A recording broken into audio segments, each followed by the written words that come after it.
Hi, class. Welcome to our discussion of geometric transformations. So, for the first part, we're going to discuss linear transformations and the first type of linear transformation, which is reflection.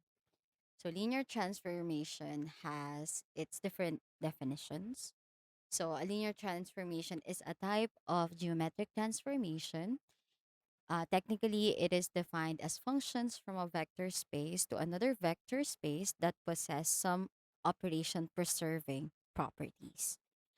But uh, just to give you an overview, when we say vector space, so a vector in linear algebra, it is fundamentally an ordered list of numbers. It serves as a building block for describing space, data, and transformations. So that's what we meant by vector space. We're gonna go through some examples later. But let's go through the layman's term definition of a linear transformation first. So when we say linear transformation, they simply transform a vector to another vector while preserving the essential structures and features of the original vector space. So let's take EV for example. So EV when we move it around or we rotate it. Let's do that, for example. So if we rotate it, we are still preserving its proportions, right? So we can flip it like this. So that's reflection. Flip it like this. But still, the property or the proportion is still the same. Aside from that, we can also shrink it or expand it. Okay. And the property or the proportion is still preserved. So, for example, unlike when we shrink it like this, so the properties are not the same anymore. The proportions are not the same anymore. So those types, the first ones that I have given, those are examples of linear transformations. But we will specify it further in mathematics aside from general examples. So to break down the technical definition of linear transformations, which is this one, let's first have a recall on the definition of functions.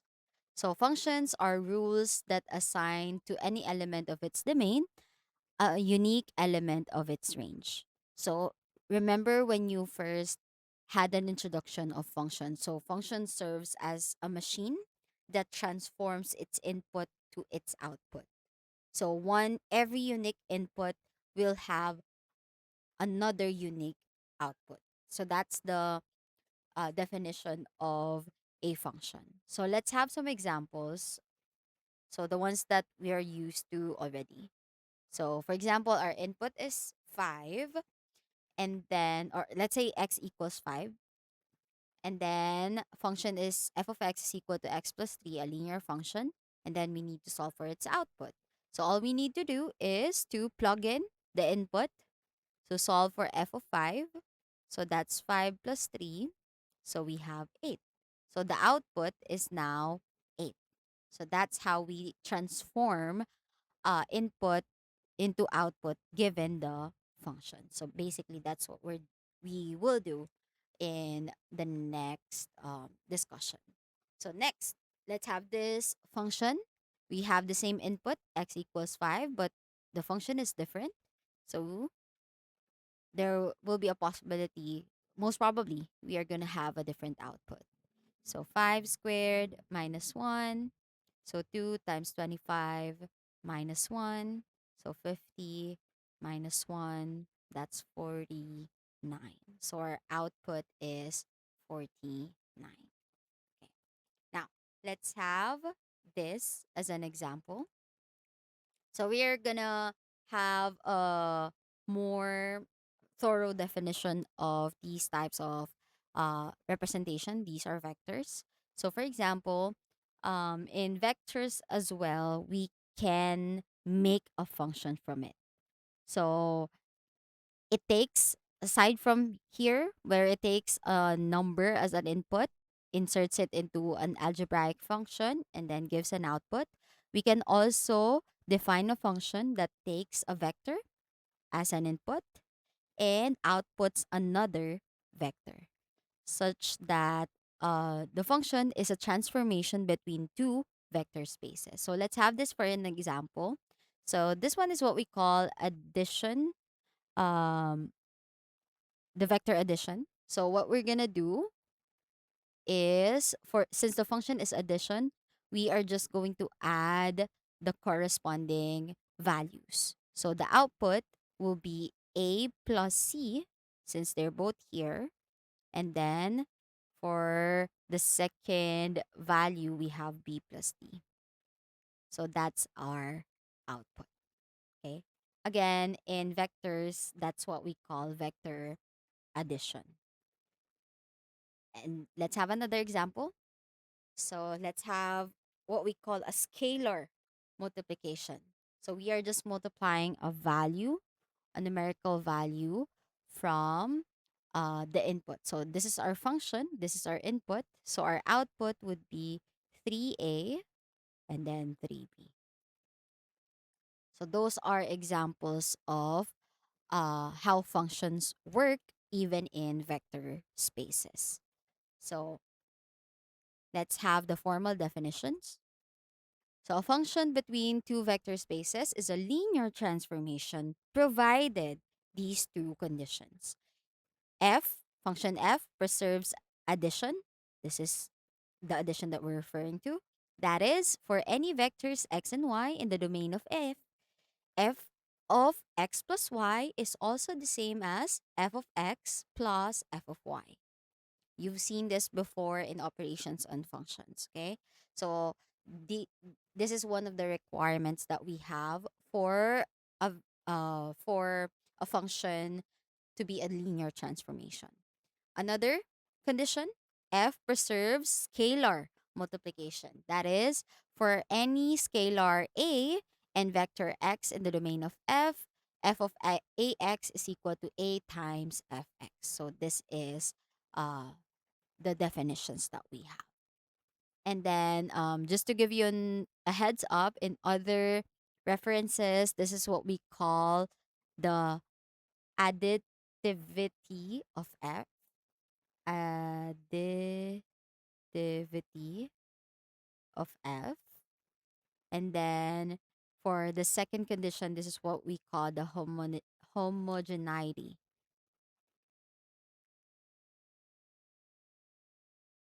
of f. So those are the other terms that we have for these two conditions. So before we go through some examples, please remember this. One nice property of linear transformations is that they preserve the origin. So we know origin is 0, 0, right? So 0, 0. It means that under any linear transformation, the origin is always mapped to itself. So there will be no change in origin. Hence, if a transformation does not assign itself the origin to itself, then the transformation is not linear. So we're gonna have these types of examples later on.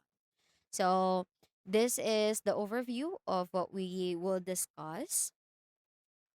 So first we've already done the introduction for linear transformations. We have three types to discuss. We have reflections, rotations, and dilations. And then the other type, or uh the bigger set of transformation, is what we call affine or affine transformation. So we have translation and glide reflection. So for now, we are going to discuss reflection first. So for reflection, the definition is that it is, so these are the formal definitions of reflection. Basically, reflection is a geometric transformation that flips or mirrors a shape with respect to a straight line or plane that passes through the origin. So we call such a line or plane as line or plane of reflection. So this is um very familiar, especially after we just finished the first lesson when we have discussed reflectional symmetry. So, yeah. Here we have the formal definition. So it also says that reflection transformation is a linear transformation if and only if the line of symmetry passes through the origin. So if not, then that is not a reflection transformation anymore. Okay? All reflections preserve lengths and angle measures while reserving the handedness orientation of an object. For instance, reflecting a portrait facing left with respect to a vertical line of symmetry will result to a portrait facing right. Okay, so let's have some few examples. So from your book, this is what was given. So we have an image of a carabao in a Cartesian plane, and we have these reflective transformations. So reflection transformation. So the first one is when we reflect it with respect to the x-axis, right? So we shift it to the x-axis, as you can see here. Yan. So it still passes through the origin, so that's still a reflection transformation. On the other hand, from here, if we reflect it across the y-axis, so this is going to be our result. So this is what reflection transformation looks like.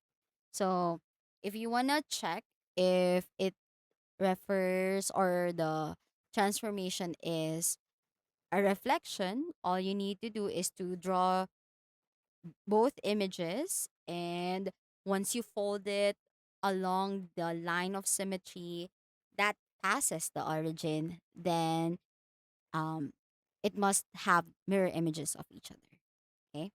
So we've had few examples of reflection symmetry already.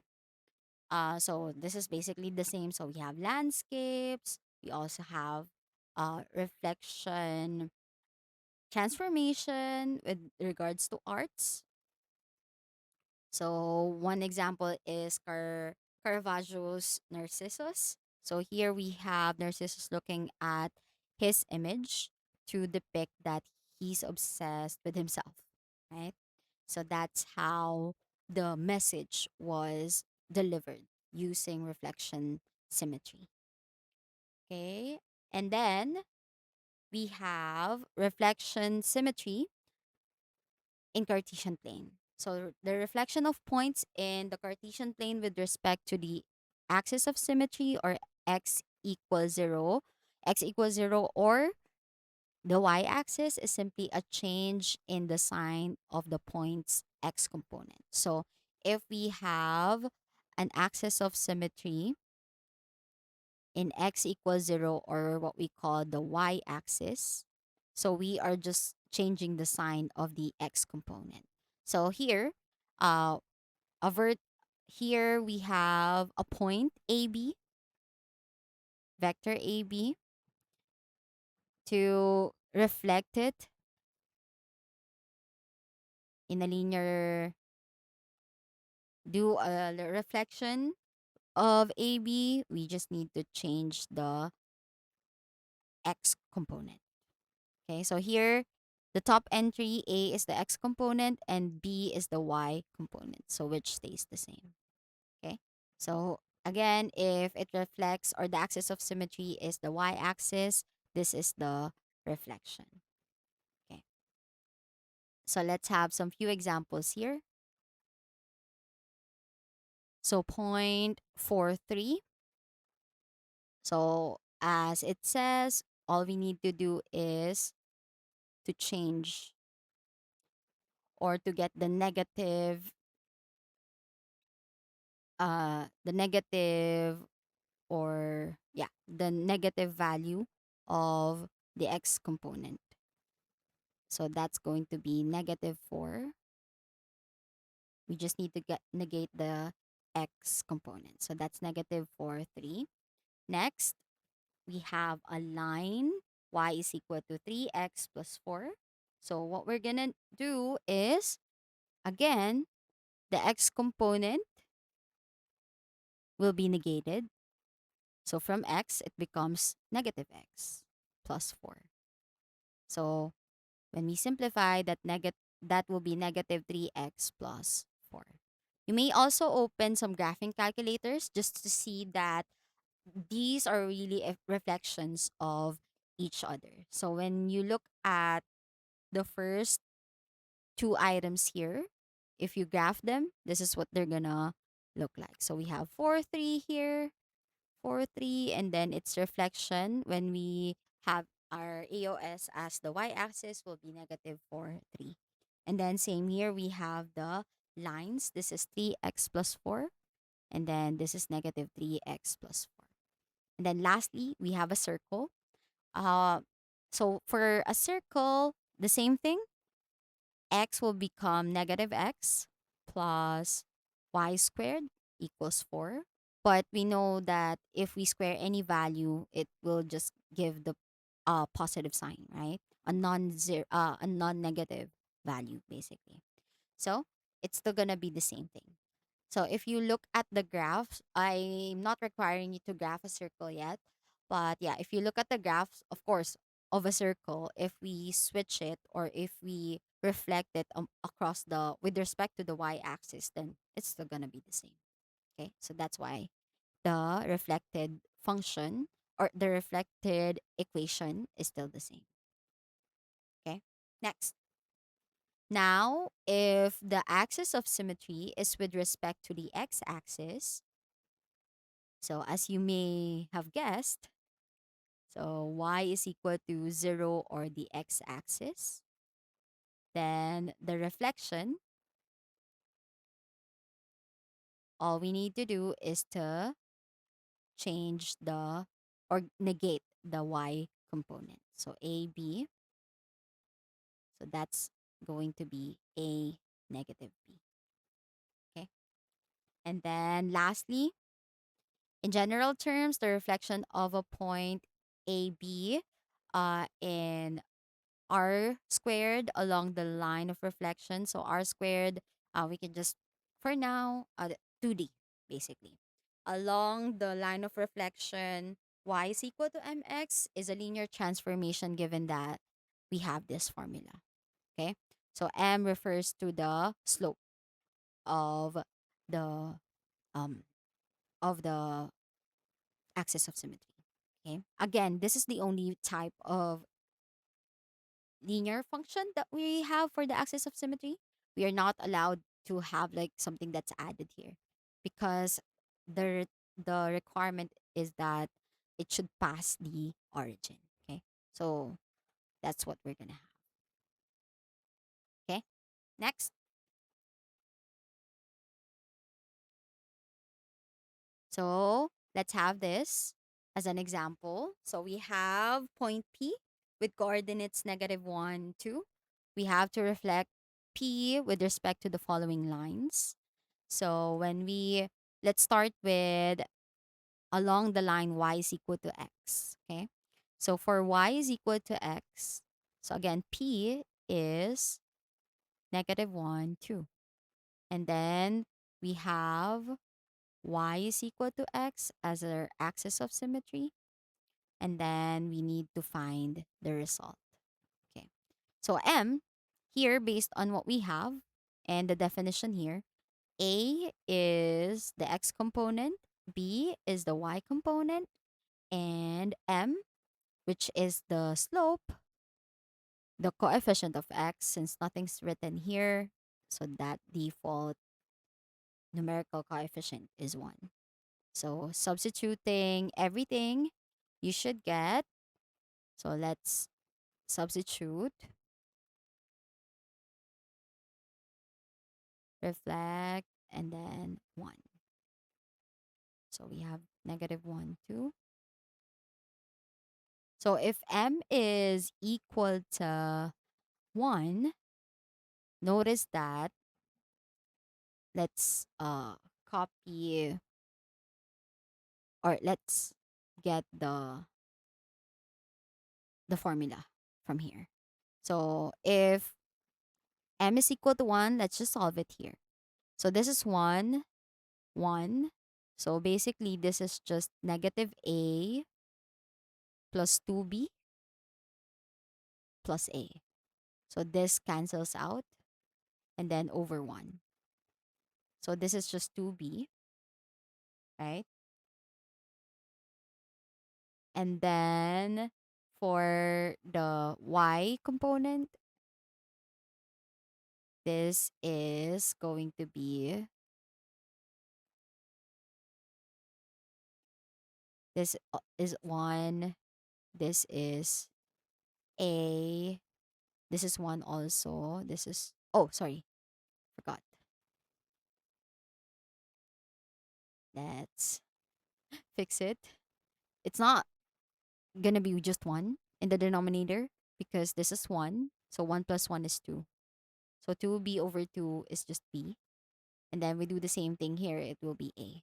So the linear transformation, if the slope or m value of m is 1, it's just switch the switched components. So this is gonna be 2, negative 1. So for AOS, y is equal to x. Then the reflection, reflect 1. So originally we have AB. So that will become BA. So this is our final answer. But yeah, you can use this na to all problems that has the axis of symmetry of y equals x. Okay, this one. And then for B and C, you can try solving it. For the final answers, it's going to be for B, the final answer is 2, negative 2, 1. And then for C, it's going to be 2, 1. Okay. So those are the points that we have. And if you look at the graphs with the axis of symmetries, so this is y is equal to x. So that's our first value. So this is the original one. This is y is equal to x. So this is the result, Q. And then for R, we have y is equal to negative x. So that's just the same, almost the same, but we have the perpendicular, right? So this is P. And then if we fold it here in this axis of symmetry, this will be R. Okay. And then we can do the same thing to y is equal to 3x. So that concludes our discussion on reflection transformation. So we're gonna continue with rotations and dilations in the next video, and then after that we have a fine or a free transformation.